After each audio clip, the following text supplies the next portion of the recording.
Before books, before schools, before teachers, humanity learned from nature.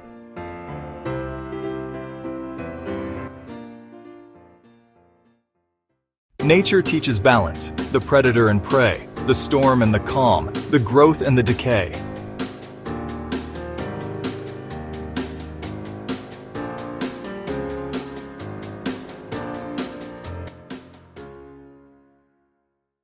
It teaches resilience. A tree bends with the wind, a river carves stone, life adapts, survives, and thrives.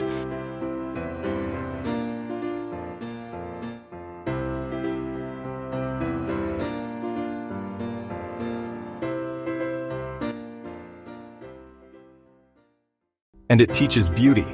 Sunsets, oceans, mountains, seasons. Nature reminds us the world is bigger than us, and yet we are part of it.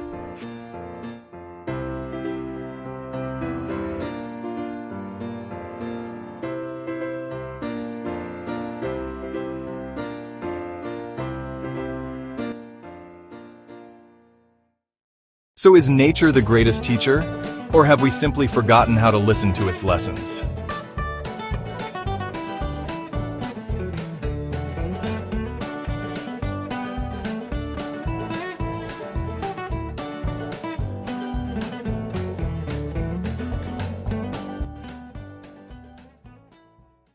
One thing is certain, every answer we seek, nature has already written.